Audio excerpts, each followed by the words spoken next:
वंशिता शर्मा। अपनी माटी के इस एपिसोड में मैं सभी दर्शकों का स्वागत करती हूं। इस बार हम नौनी यूनिवर्सिटी से मौन पालन के फंडे जानने वाले हैं। इसके अलावा एग्रीकल्चर यूनिवर्सिटी में भी आपको ले चलेंगे। बाद में हैरान कर देने वाले टमाटर पर चर्चा करेंगे और अंत में होगा आपके लिए सरप्राइज पैकेज। तो आइए करते हैं कार्यक्रम की शुरुआत। मौन पालन का पहाड़ी प्रदेश हिमाचल से बड़ा पुराना नाता है। दशकों से पहाड़ी लोग मधुमक्खी पालकर अपना रोजगार चला रहे हैं।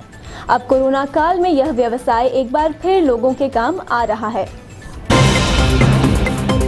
प्रदेश में मधुमक्खी मुख्यतः दो तरह की होती है, एक देसी और दूसरी जंगली।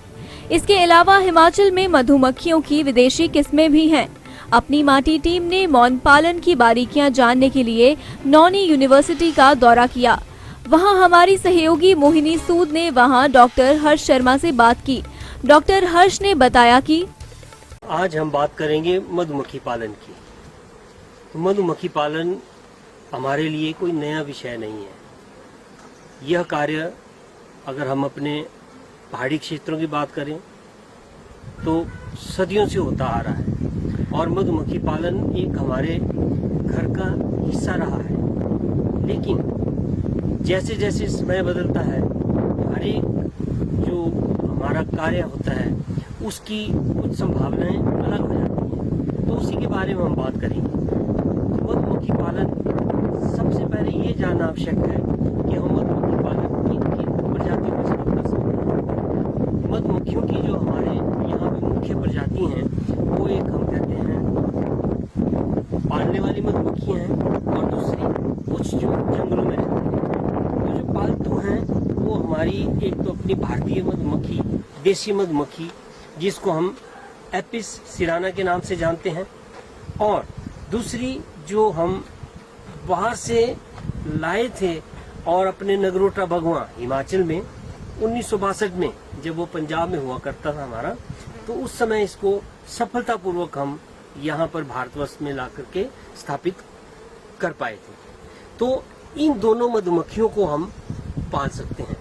तो जहाँ तक बात है मधुमक्खियों की, तो हमें जो मधुमक्खी नाम से ही हमें पता है कि इससे हमें शहद प्राप्त होता है।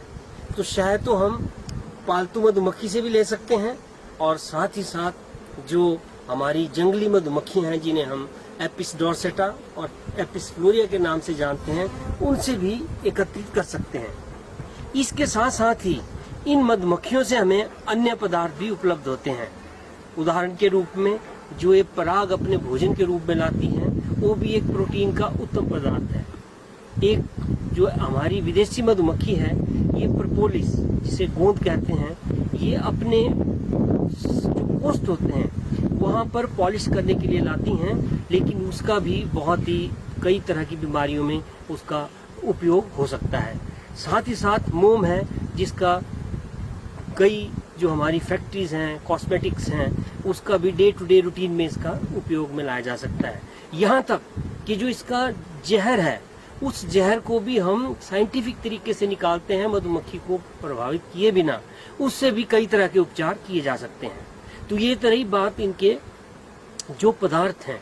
लेकिन पदार्थ के साथ साथ जो है इसका सबसे जो ज़्यादा आज उपयोग है, चाहे वो हम देश में कहें, प्रधानमंत्री जी भी इसी की बात करते हैं, हमारे मुख्यमंत्री जी भी इसके ऊपर जोर दे रहे हैं। तो वो क्यों दे रहे हैं? उनका अभिप्राय है कि हमने फसलों के परागण क्रिया में इसको उपयोग में लाना है और फसलों की उत्पादकता को बढ़ाना है। क्योंकि अगर हम आज से 30 साल बाद की बात करते हैं तो एक खाद्यान्न की कमी होगी, एक रोजगार की कमी होगी। तो मधुमक्खी पालन ही एक ऐसा हमारे पास जो है इसको कहेंगे कि कार्य है जिससे हम इन दोनों की आपूर्ति में कुछ हद तक योगदान दे सकते हैं। यह खाद्यान्न को बढ़ाने में भी सहायक है और साथ ही साथ लोगों को जो है तो रोजगार उपलब्ध करवाने में भी सहायक है। तो अब बात आती है कि मधुमक्खी पालन हमारे जो क्षेत्र हैं सभी बात करते हैं कि इसकी, मैंने परागण के लिए कहा कि बहुत महत्वता है। तो क्यों परागण के लिए इसकी आवश्यकता पड़ती है? तो इसका सबसे ज्वलंत उदाहरण जो है वो सेब ही है। जहाँ जहाँ हमारे पहाड़ी क्षेत्रों में सेब है वहाँ पर हमारे पॉलिनेटर्स जो कीट हैं, परागणकर्ता कीट, उनकी कमी महसूस की गई है और उसके फलस्वरूप फसलों में जो फल लगना है, जो उसकी उत्पादकता है, ए ग्रेड के एप्पल लगते हैं, उनमें भी कमी पाई गई है। तो जो हमारे अपने अनुसंधान है उससे पता चला है कि जब मधुमक्खियों का उपयोग हम करते हैं अपने सेब के बगीचों में फूल खिलने की अवस्था पे, तो उस समय हमारी फसल में वृद्धि होती है। तो यही कारण है कि अगर हम देखें तो लगभग 50,000 मौन वंश इस बार भी मौन पालकों ने किराए पर दिए हैं हमारे सेब के बागवानों को, ताकि वहाँ पर परागण की संभावना, परागण क्रिया जो है वो अच्छी तरह से हो सके। कृषि विश्वविद्यालय पालमपुर लगातार नई ऊंचाइयां छू रहा है। यहाँ लगातार विकासात्मक कार्य जारी है। इन्हीं कार्यों को आगे बढ़ाते हुए यहाँ फिर से कुछ बड़ा हुआ है। कृषि विश्वविद्यालय में साल 1975 से डेयरी फार्म चल रहा है। इस फार्म में पशुओं की कई नई ब्रीड लाई गई है। इसी के तहत एक कैटल फूडर फार्म भी चल रहा है। इसमें अब घास का उत्पादन बढ़ाकर इसे आत्मनिर्भर बनाने की दिशा में बड़ा कदम बढ़ाया गया है। अपनी माटी के लिए हमारे वरिष्ठ सहयोगी जयदीप रिहान ने कुलपति हरिंद्र कुमार चौधरी से बात की। उन्होंने बताया कि हिमाचल प्रदेश कृषि विश्वविद्यालय का एक 1975 से चला आ रहा एक डेयरी फार्म है, जिसमें अब आने वाले समय में नई नई प्रजातियां वहाँ उस कैटल की हम ला रहे हैं और जो पहले एक ढर्रे पर जिस पर वो चल रही थी उसमें एक क्रांतिकारी बदलाव लाने के लिए हमने नई ब्रीड उसमें लाए हैं और इस डेयरी फार्म को आत्मनिर्भर बनाने के लिए हमने एक कैटल फॉडर प्रोडक्शन फार्म हमारे पास है, जिसकी दशा और दिशा हमने अभी बदलने जा रहे हैं। उसमें हम चारा, कई किस्म का चारा जो हमारे पास कई वैरायटीज़ हैं, मक्की है, चरी है या दूसरी बाजरा और ज्वार है, उसमें उस दिशा में ला करके गोल्ड ग्रीन उसमें से हम हार्वेस्ट करेंगे और इस प्रक्रिया में आप देखेंगे कि हम सफल होंगे और हमारा ये डेयरी फार्म आत्मनिर्भर होगा। आने वाले समय में इसी फॉडर फार्म से हम साइलेज प्रोडक्शन करेंगे, जिसको कि घास का अचार भी कहते हैं। उसमें हम किसानों को प्रशिक्षण भी देंगे ताकि किसान अपने घर में ये साइलेज बना सकें, ये चारा का अचार बना सकें और कुछ कृषक हमसे भी उसको परचेज कर सकते हैं। धन्यवाद। सोलन के किसानों द्वारा लगाए गए टमाटर के पौधों में टमाटर की जगह कद्दू के आकार का टमाटर उग रहा है। सोलन के किसानों द्वारा लगाए गए टमाटर के पौधों में टमाटर की जगह कद्दू के आकार का टमाटर उग रहा है। यह ऐसा टमाटर है जिसे व्यापारी भी खरीदने को तैयार नहीं है। अपनी माटी टीम ने कई किसानों से बात की। हमारे को बिल के लिए भी मना कर रही है, हमारे को बिल मिल जाता है इसका, तो तब भी हम कुछ बोलते भी कंपनी वालों को करते हैं, केस करते हैं, क्या करेंगे। सब जितने खेत है सारे 20,000 पौधा ये लगा हुआ है और कम से कम मेरे पास 10-12 हजार पौधा मेरे पास लगा हुआ है। अकेला जिम्मेदार हूँ मैं जो लगा हुआ है। इसमें 6 छत्ते पे ये टमाटर लगा हुआ है आपका मेरा, तो मैं क्या करूँगा। ना तो देने लायक रहे, किसी को व्यापारी बोलते मंडी में लेने नहीं टमाटर, नहीं हमने बाहर फेंक रहे हमारे को। और पहली बार है ये, पिछले साल सबसे अच्छा टॉप का टमाटर था। जिनके पास पुराने पैकेट बचे हुए हैं उनके पास पूछो, उनका अभी भी सबसे टॉप का टमाटर उनका सही चल रहा है। और उन्होंने मिलावट करके हमारे को बीज की डिमांड बढ़ी और उन्होंने बीज हमारे को गलत दिए। किसानों का कहना है कि जिनसे उन्होंने बीज खरीदे थे वे भी उन्हें बिल देने के लिए मना कर रहे हैं। पौधा है ये देख लो, आपको क्या बिकेगा ये नीचे से जी। जब इस टमाटर को लेंगे मार्केट में, मना कर रहे हैं मार्केट वाले, बीज वाले, जिन्होंने बीज दिया वो भी मना कर रहे हैं टमाटर मत ले आओ यहाँ। ऐसे में किसान अब परेशान हो गए हैं कि उनके द्वारा टमाटर की फसल पर किया गया खर्च कैसे पूरा होगा।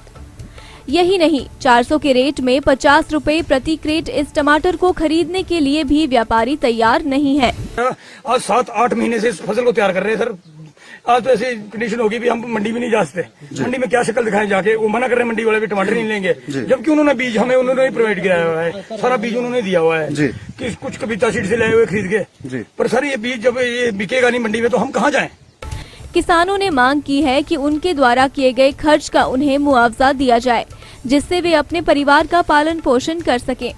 अब इस पर कृषि विभाग और जिला प्रशासन क्या फैसला लेता है, यह आने वाले दिनों में देखना होगा। ले लेते थे, अब इस बार कभी काम ही नहीं मिला क्योंकि कोरोना का काल था चला हुआ, और हमें टमाटर इन्होंने बीज हमारे को मिलावट करके जो बीज भेजा, इस वजह से हम मारे गए। नहीं, हम अपना दाल रोटी का फुल्का अपने आप चलाते थे, हम कोई सरकार से कोई चीज नहीं मांगते भी सरकार हमारे को कोई चीज दे। हम ब्लॉक में गए पंप के लिए, एक दिन करा स्प्रे, दूसरे दिन वो पंप ही छोड़ना पड़ा, फिर उधार लिया, फिर पंप।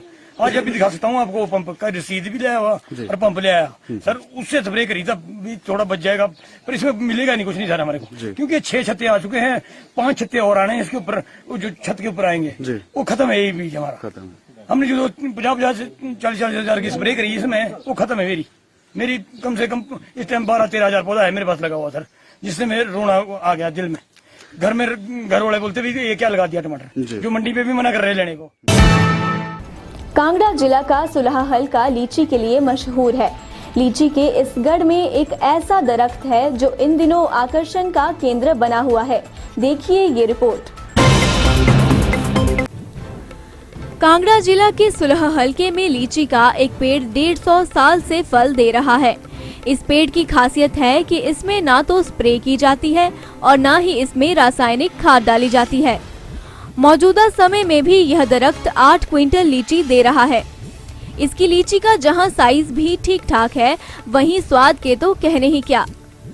अपनी माटी टीम ने इस क्षेत्र का दौरा किया तो पता चला कि एक अंग्रेज ने यह पेड़ लगाया था। बाद में इसे सरौत्री परिवार के बुजुर्गों ने खरीद लिया। उसी समय से यह परिवार इस दरख्त की देखभाल करता है। गौर रहे कि सुलह इलाका लीची के लिए दुनिया भर में मशहूर है। यहाँ का फल देश भर की मंडियों में भेजा जा रहा है। दिल्ली से आए हुए ठेकेदार दिलशान ने बताया कि पिछले साल से इस सीजन में लीची की बढ़िया फसल तैयार हुई है। इस बार लीची को बेचने में भी कोई दिक्कत नहीं आ रही है। सर नमस्कार जी। नमस्कार। दिव्य हिमाचल की खास पेशकश आपकी माटी में आपका स्वागत है। सर आप जो बता रहे थे कि हमारे यहाँ पे मतलब सुलह में जो है लीची का पेड़ जो काफ़ी पुराना है, लगभग 150 साल पुराना है, ठीक है, तो उसके बारे में, इतिहास के बारे में आप क्या बताना चाहेंगे कि उसका इतिहास क्या है? ऐसा है, ये जो चाय बागान है जी, मेरे ग्रैंडफादर श्री पुरी राम जी ने खरीदा था। अच्छा जी। मतलब दादाजी ने। अच्छा जी। तो ब्रिटिशर से, अंग्रेजों से खरीदा था। अच्छा जी। अंग्रेज लोग इधर भी रहते थे, अपने चाय का कारोबार करते थे। उन्होंने ये प्लांट को 150 साल पहले अप्रॉक्सीमेटली अच्छा जी इधर लगाया है लीची का। अच्छा जी। तो जो खरीदा है प्लाट, मतलब बगीचा चाय का, हाँ जी, उसी गार्डन में जब मैं काबज हूँ, मेरे पिताजी श्री रामनाथ श्रोत्री जी काम करते थे। उसके उनकी डेथ के बाद अभी मैं त्रिलोकनाथ श्रोत्री काम करता हूँ। अच्छा जी। ठीक है, बगीचा चाय पत्ती का भी और इसकी देखभाल करता हूँ मैं, लीची की। अच्छा जी। और ये ठीक फसल देता है हर साल। अच्छा, ये मतलब आप इसके बारे में बताएंगे कि ये कब और किसने लगवाया था ये से, ये मतलब ये अप्रॉक्सीमेटली 150 पौने 200 साल अच्छा पहले लगाया हुआ है। अच्छा जी। ब्रिटिशर ने लगाया हुआ है, देहरादूनी वैरायटी की है ये। देहरादून की वैरायटी है। अच्छा जी। क्योंकि ब्रिटिशर के देहरादून में टी गार्डन थे। हाँ जी। तो जब 47 में वो चले गए ना, तो बेच गए इंडियन को। अच्छा जी। तो मेरे ग्रैंडफादर ने 16 में खरीद लिया था। मैंने अपने मतलब ग्रैंडफादर तो देखे नहीं है। हाँ जी। मेरे पिताजी बताते थे भी, उनके पिताजी ने उनको बताया था। हाँ जी। तो बीरबट साहब से खरीदा था मेरे दादाजी श्री राम जी ने। अच्छा गार्डन। जी। अच्छा जी। शायद उसी ने लगाया है। अच्छा जी। ने। अच्छा जी। हाँ। मौजूदा समय में इस टाइम जो मतलब इसकी जो पैदावार जो मतलब को कैसी है, मतलब पहले से मतलब काफ़ी बेहतर है या कुछ मतलब? अच्छा जी। हाँ। और इसके अलावा प्रशासन की तरफ से कोई मदद एग्रीकल्चर डिपार्टमेंट द्वारा या कुछ नहीं मिली है, कोई किसी तरह की कोई आपको मिल रही है? इसका सर्दियों में देसी खाद देते हैं। अच्छा जी। और पानी पूनी गर्मियों में देते हैं। हाँ जी। और कोई किसी किस्म की स्प्रे नहीं करते हैं इसके ऊपर। अच्छा जी। बिल्कुल ऑर्गेनिक है। अच्छा जी। प्योर जिसको बोलते हैं ना। हाँ जी। हाँ, इसमें किसी किस्म का कोई पेस्टिसाइड या वो कुछ नहीं है इसमें। किसी तरह के पेस्टिसाइड का छिड़काव कुछ नहीं किया कोई जाता है? छिड़काव नहीं करता हूँ मैं, अच्छा जी। ओरिजिनल है और इसमें किसी तरह की कोई बीमारी वगैरह या कुछ? ना, आज तक कभी नहीं लगी। अच्छा जी। जैसे बताते हैं कि मतलब आजकल तो अधिकतर खेती जो है मतलब दवाइयों पर ही निर्भर है, लेकिन इसके फिर भी मतलब आप बता रहे हैं कि किसी भी तरह की कोई दवाइयों का छिड़काव नहीं करते? मैं नहीं करता हूँ। अच्छा जी। उसके मतलब उसके बिना भी मतलब अच्छी पैदावार अच्छी है? पैदावार होती है और अच्छा जी। अच्छी सेल भी होती है। अभी तो 10 क्विंटल तक माल आता है इसमें। अच्छा जी। एक पेड़े में। अच्छा जी। कभी ज़्यादा भी होता है, कभी कम भी हो जाता है। अच्छा जी। और इसकी डिमांड बहुत होती है, अच्छा क्योंकि जी। आस पास के इलाके में सभी को पता है भाई क्या बोलते हैं उसको, मतलब ऑर्गेनिक है। नहीं, मैं आज तक एक ज़मीन दी नहीं, क्यों दूँ? मैं अच्छा अपने बाल बच्चे मेरे काम करते हैं अभी। हाँ जी। हाँ। चलो ठीक मेरी है। आयु भी 73 वर्ष हो गई है। अच्छा जी। हाँ। टीवी हिमाचल टीवी में धन्यवाद, आपसे बातचीत करने के लिए धन्यवाद।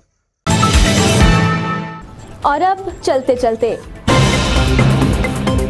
मंडी जिला की सराज घाटी में टाइडमैन सेब का तुड़ान शुरू, 700 रुपए में बिका हाफ बॉक्स।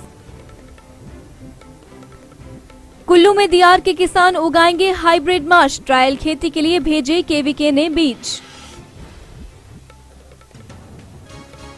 बलह के किसानों को नहीं मिल रहा टमाटर का रेट, किसान यूनियन ने कृषि मंत्री वीरेंद्र कंवर से लगाई गुहार।